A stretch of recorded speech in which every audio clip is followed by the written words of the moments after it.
शिवराज ने अपने आप को जब चारों तरफ से घिरा हुआ पाया तो उनके पास निर्मोही बाबा के पास जाने के अलावा और कोई चारा नहीं रह गया था। वो जब इधर निर्मोही बाबा से मिलने गए तब उधर लकी और ललित सिंह भी आपस में बातें कर रहे थे।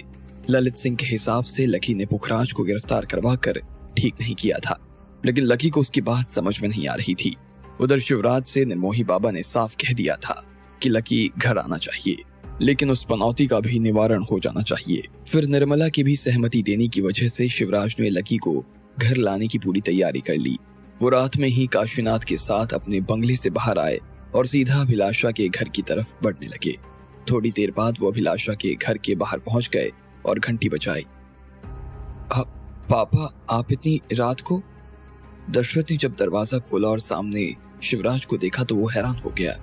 उसे समझ में नहीं आ रहा था कि शिवराज इतनी रात को उसके घर पर क्या कर रहे थे। मुझे कुछ जरूरी बात करनी है, अंदर आ सकता हूँ? शिवराज ने पूछा। दशरथ उसे मना कैसे कर सकता था, इसलिए उसने तुरंत उनके लिए रास्ता छोड़ दिया और वो अंदर चले आए। दशरथ ने इस बीच अभिलाषा को भी बुला लिया था। चारों लोग हॉल में बैठे हुए थे। क्या हुआ पापा जी? आज जब तुम लोग इधर नारेबाजी कर रहे थे तब मुझे ऑफिस से भी फोन आया था। वहां भी सारे लोगों ने हड़ताल कर दी है। वो लोग चाहते हैं कि जब तक लकी प्रफुल्ल की जगह पर काम संभालने के लिए नहीं आएगा तब तक वो लोग भी काम पर वापस नहीं आएंगे। शिवराज ने अभिलाषा की तरफ देखते हुए कहा। क्या? ये तो बहुत बड़ी बात हो गई। फिर आपने क्या कहा? कुछ नहीं, मैंने पहले उन्हें प्यार से समझाने की कोशिश की, लेकिन वो माने नहीं। फिर मैंने उन्हें कहा कि मुझे एक दिन सोचने का वक्त दो, उसके बाद मैं तुम्हें बताता हूँ कि हम क्या कर सकते हैं। लेकिन वो लोग पूरी तरीके से इस बात पर अड़े हुए हैं कि बिना लकी के काम नहीं होगा। वो लकी के लिए अपनी नौकरी छोड़ने तक को तैयार है, शिवराज ने कहा। अभिलाषा मन ही मन इस बात से खुश हो रही थी। इन सारे लोगों को लकी ने अपने कामों से कमाया था और अभिलाषा के लिए इससे बड़ी खुशी की बात और कोई नहीं हो सकती थी। फिर भी उसने अपनी खुशी को छिपाते हुए कहा, तो फिर आपने क्या सोचा? मैं इसी बारे में तुमसे बात करने आया हूँ। तुम दोनों की राय जानना मेरे लिए बहुत जरूरी है, शिवराज ने कहा और फिर एक गहरी सांस ले ली। वो दोनों शिवराज से उस मसले के बारे में सुनने के लिए बेताब हुए जा रहे थे जिस पर वो उनकी राय लेने आया था। देखो, तुम लोगों की मांग जायज है, मुझे उसमें कोई दिक्कत नहीं है। मैं परिवार के जिस पद पर बैठा हूँ, अगर उससे अलग हटकर एक दादा की तरह सोचूं तो मैं भी यही चाहूंगा कि लकी अभी के अभी घर आ जाए। परिवार के नियम हैं, मैं जानता हूँ, लेकिन कुछ परिस्थितियों में नियमों को पीछे रखा जा सकता है। प्रफुल्ल अभी जेल चला गया है। निर्मला और कमल को लग रहा है कि सुप्रीम कोर्ट में जाने के बाद शायद प्रफुल्ल छूट जाएगा, लेकिन मुझे इस बात की कोई उम्मीद नहीं लगती। जो सबूत उसके खिलाफ पेश हुए हैं वो सारे मजबूत सबूत हैं और सुप्रीम कोर्ट में भी उसके केस का यही हश्र होगा। ऐसे में 10 साल के बाद अगर मैं जिंदा रहा तो मैं उसे घर में नहीं आने दूंगा, और अगर मैं मर गया तो मेरी जगह जो बैठा होगा ये उस पर निर्भर करेगा कि वो क्या करेगा, शिवराज ने कहा और फिर एक गहरी सांस ले ली। अभिलाषा और दशरथ उसकी बात को बहुत ध्यान से सुन रहे थे। ऐसे में लकी का वापस आना बहुत जरूरी है। उसके आने से परिवार को मजबूती मिलेगी, लेकिन मैं नहीं चाहता कि वो लड़की उसके साथ आए, शिवराज ने कहा और उन दोनों का चेहरा देखने लगा। अभी तक उन दोनों के लिए सारी बातें सही चल रही थी, लेकिन ये बात सुनते ही वो दोनों हैरान हो गए। पापा जी, ये कैसे हो सकता है? लकी बिना राधिका के घर कैसे आ सकता है? अभिलाषा और दशरथ ने कहा। मैं जानता हूँ, मैं अच्छी तरीके से जानता हूँ कि वो बिना राधिका के घर नहीं आएगा। मैं खुद भी उसे फोन करके बुलाऊंगा और सामने ये शर्त रखूंगा तो वो मेरी ये बात नहीं मानेगा, लेकिन फिर भी मेरी मजबूरी समझने की कोशिश करो। मैं उसे राधिका के साथ घर में नहीं बुला सकता हूँ। उसे घर आना है तो बिना राधिका के आना होगा, शिवराज ने कहा। अभिलाषा और दशरथ एक दूसरे की तरफ देख रहे थे। उनकी नजर में शिवराज का सम्मान बहुत ज्यादा था, लेकिन उन्हें उनकी ये बात जरा भी अच्छी नहीं लगी। पापा जी माफ करना, लेकिन ये इस जन्म में तो मुमकिन नहीं है। ना तो ऐसा हो सकता है और ना ही हम चाहेंगे कि ऐसा कुछ हो, अभिलाषा ने कहा। शिवराज ने काशीनाथ की तरफ देखा और कहा, देखो, मैं सब चीजें समझ रहा हूँ और इसलिए यहाँ तुम दोनों से बात करने आया हूँ। क्या तुम दोनों मेरे लिए एक छोटा सा काम कर सकते हो? उन्होंने पूछा। क्या, बताइए, अभिलाषा ने पूछा। क्या तुम दोनों लकी को इस बात के लिए राजी कर सकते हो कि वो राधिका से तलाक ले ले और हमारे परिवार में शामिल हो जाए?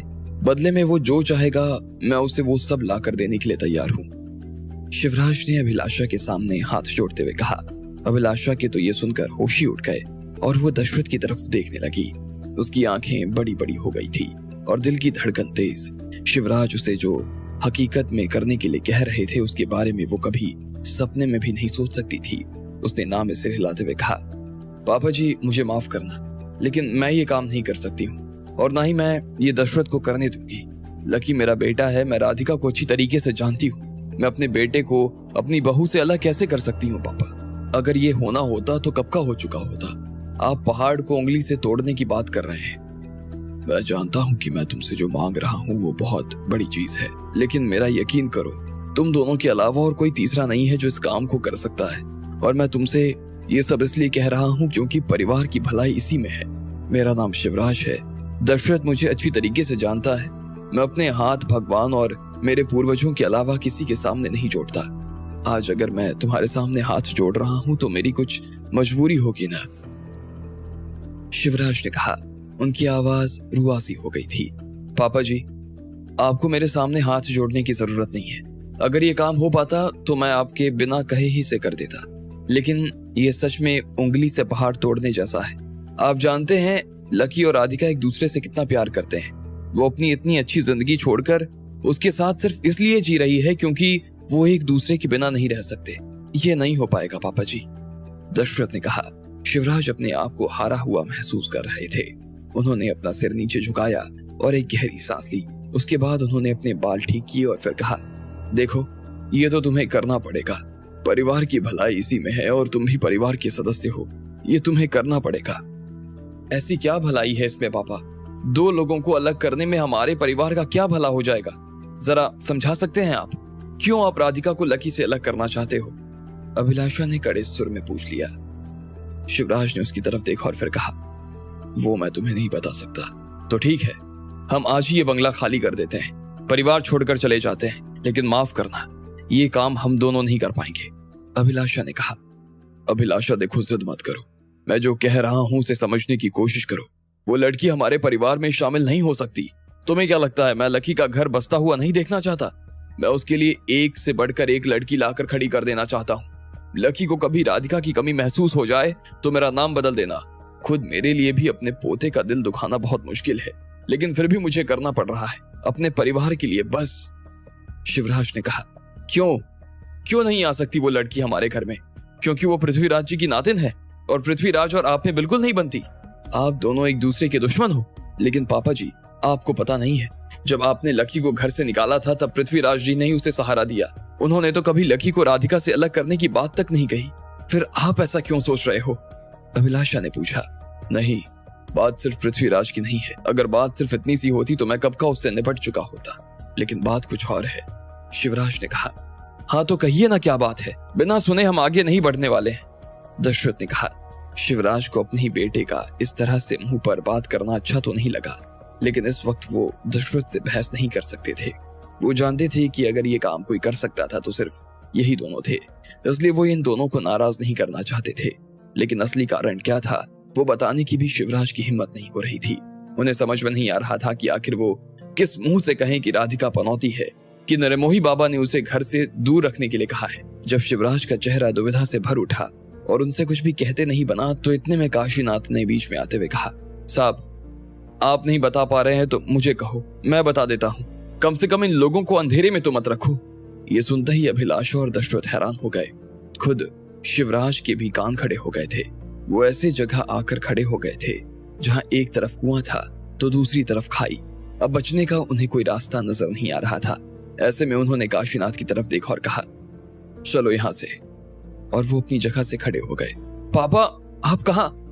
मुझे आगे कोई बात नहीं करनी, चलो यहां से, शिवराज ने कहा और दरवाजे के पास आने लगे। लेकिन पूरी बात तो बताते जाइए, अभिलाषा ने उन्हें रोकने की कोशिश करते हुए कहा। शिवराज ने कुछ नहीं कहा और आगे बढ़ने लगे, लेकिन काशीनाथ अभी अपनी जगह पर खड़ा हुआ था। सुना नहीं मैंने क्या कहा? काशीनाथ चलो यहां से, शिवराज ने जोर से चिल्लाते हुए कहा। मैं कहीं नहीं जाऊंगा, या तो आप अपने मुंह से इन्हें बताओ या फिर मैं बताकर सीधा अपने गांव निकल जाता हूं, काशीनाथ ने कहा। वो भी इस बार अपनी जिद पर अड़ गया था। शिवराज को अंदर से बहुत बुरा लग रहा था, लेकिन उनके पास वहां रुकने के अलावा और कोई चारा नहीं रह गया। ऐसे में उन्होंने अपने कदम वापस खींचे और फिर सोफे पर बैठ गए। उन्होंने दशरथ और अभिलाषा को भी बैठाया और कहा, निर्मोही बाबा का नाम सुना है? हमारे परिवार की कुल बाबा है। अग्रवाल परिवार जब किसी भी संकट में आता था तो मेरे पूर्वज उन्हीं के पास समाधान मांगने जाते थे, लेकिन मैंने इस प्रथा को तोड़ दिया। मैं मॉडर्न जमाने में पैदा हुआ, पला बड़ा आदमी था। मुझे बाबा के चक्कर सही नहीं लगते थे, इसलिए ना तो मैं खुद कभी उनके पास गया और ना ही कभी तुम लोगों को उनके पास लेकर गया। लेकिन वो कहते हैं ना कि जरूरी नहीं कि आपके साथ हर बार वो हो जो आप चाहते हो। कभी कभी आपकी किस्मत भी आपके पैरों का रुख मोड़ देती है। मेरे साथ भी वही हुआ। जब परिवार में इतना कुछ घटने लगा और मुझे समझ में नहीं आने लगा कि क्या करना चाहिए, तो अचानक से मुझे निर्मोही बाबा का ख्याल आया। मुझे अपने संकट से निपटने के लिए किसी बाबा की जरूरत नहीं है। लेकिन फिर मुझे अपनी उस गलती की याद आई जो मैंने बहुत सालों पहले की थी। वो एक ऐसी गलती थी जिसके लिए मैं अपने आप को कभी माफ नहीं कर सकता। मैंने कब से उस गलती का पश्चाताप करने की कोशिश की, लेकिन मैं ही उसे देख नहीं पा रहा था। वो रास्ता निर्मोही बाबा का आश्रम था। जब मैं वहां गया तो मुझे समझ में आया कि इस वक्त हमारा परिवार किस संकट से गुजर रहा है और हमें उससे कैसे निपटना चाहिए। कैसा संकट? क्या कहा उन्होंने? अभिलाषा ने पूछा। और आपने ऐसी कौन सी गलती की थी जिसका पश्चाताप करने के लिए आपको उनके पास जाना पड़ा? दशरथ ने पूछा और उनकी तरफ देखने लगा। शिवराज के चेहरे पर हल्की सी मुस्कान नजर आ रही थी, लेकिन उनकी आंखों में आंसुओं की एक झिल्ली भर भी दिखाई दे रही थी। दशरथ और अभिलाषा उन्हें इस रूप में देखकर हैरान हो गए। पहाड़ से भी मजबूत आदमी आज उनकी आंखों के सामने पिघलता हुआ नजर आ रहा था।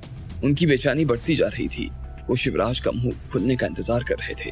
आखिर ऐसी कौन सी गलती की थी शिवराज ने जिसका वो पश्चाताप करना चाहते थे? और क्या होगा जब दशरथ और अभिलाषा को राधिका